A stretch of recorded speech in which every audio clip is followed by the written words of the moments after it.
Hi viewers, welcome to my channel. మంచి healthy and tasty recipe చూపిస్తున్నానండి. ఇవి చాలా ఈజీ అనమాట.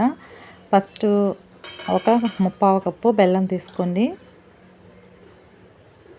కొద్దిగా వాటర్ పోసుకొని ఆ బెల్లం కరిగే వరకు ఉంచుకోవాలి. పాకం ఏం అవసరం లేదు. ఇదిగోండి, ఈ విధంగా బెల్లం కరిగే వరకు ఉంచి స్టవ్ ఆఫ్ చేసి బెల్లంలో ఏమైనా నలకలు ఉంటాయి కదండి, దీన్ని ఫిల్టర్ చేసుకోవాలన్నమాట.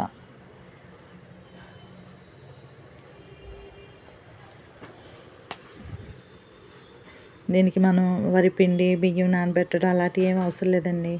జస్ట్ కరాచీ నూకుంటే చాలు. తర్వాత ఒక స్పూను గీ వేసుకోండి, నెయ్యి వేసుకొని దాంట్లో ఒక కొబ్బరి చిప్ప ముక్కలు ఈ విధంగా కట్ చేసుకొని నేతిలో వేపుకోవాలి.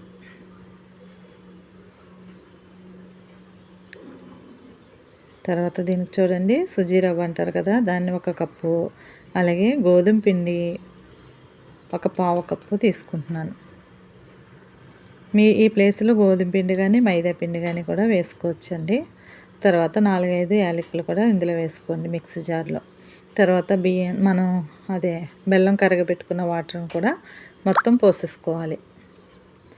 ఈ విధంగా మిక్సీ పట్టుకోవాలన్నమాట మెత్తగా. ఇవి మామూలుగానే కలుపుకోవచ్చు, కాదంటే మనకి మెత్తగా ఈవెన్గా కలుస్తుంది అనమాట, ఉండలు లేకుండా. అందుకని మిక్సీ పట్టుకోవాలి. తర్వాత ఈ గుండె చూడండి, ఈ విధంగా ఫ్రై అవ్వాలి. ఈ కొబ్బరి ముక్కలు ఫ్రై అయిన తర్వాత మనం కలిపి పెట్టుకున్నటువంటి ఈ పిండిలో కొబ్బరి ముక్కలు వేసేసుకోండి.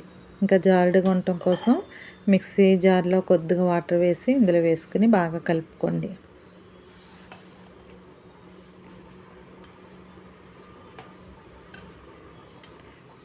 కొబ్బరి ముక్కలు ఫ్రై అయిపోయినాయండి, ఇందులో వేసేస్తున్నాను.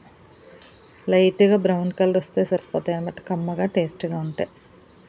ఎందుకంటే మొత్తం ఇలా కలుపుకున్న తర్వాత ఒక స్పూను బేకింగ్ సోడా, ఒక చిటికెడు సాల్ట్ వేసుకుని ఒకసారి ఈ విధంగా బాగా కలుపుకోండి.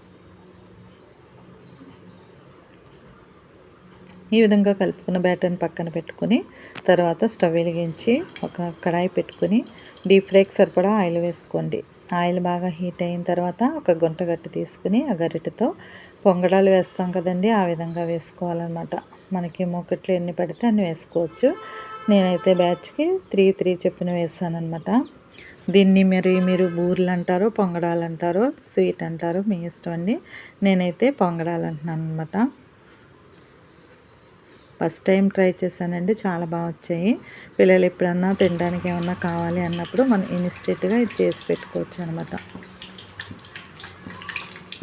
వన్ సైడ్ బాగా ఫ్రై అయిన తర్వాత వీటిని రెండో వైపు తిప్పుకొని ఫ్రై చేసుకోవాలి.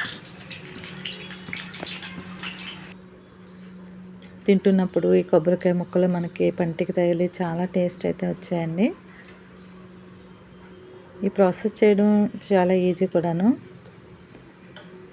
పొంగడాలు అయితే బియ్యం నానబెట్టుకుని వేయడం అలాంటివి ఉంటాయి కదా, ఇదైతే ఏమీ మనం చేయక్కర్లేదండి. సింపుల్గా ఇవన్నీ మిక్సీ జార్లో వేసుకుని మిక్సీ పట్టుకుని వేసేసుకుంటామే. ఇలా రెండో వైపు కూడా చూపిస్తున్నాను అనమాట, ఈ విధంగా వేసుకోవాలని. ఆయిల్ కూడా తక్కువే పీల్చుకుంటుందండి, ఎక్కువ ఆయిల్ కూడా అవసరం లేదు. ఇక చూడండి ఎంత బాగా వచ్చాయో. లోపల కూడా చక్కగా సాఫ్ట్గా క్రిస్పీగా టేస్ట్గా ఉన్నాయండి. నాకైతే ఈ కప్పుకి ఇన్ని అయితే వచ్చాయి అనమాట. ఈ రెసిపీ కనుక నచ్చితే మీరు కూడా తప్పకుండా ట్రై చేయండి, పిల్లలు చాలా ఇష్టపడి తింటారు.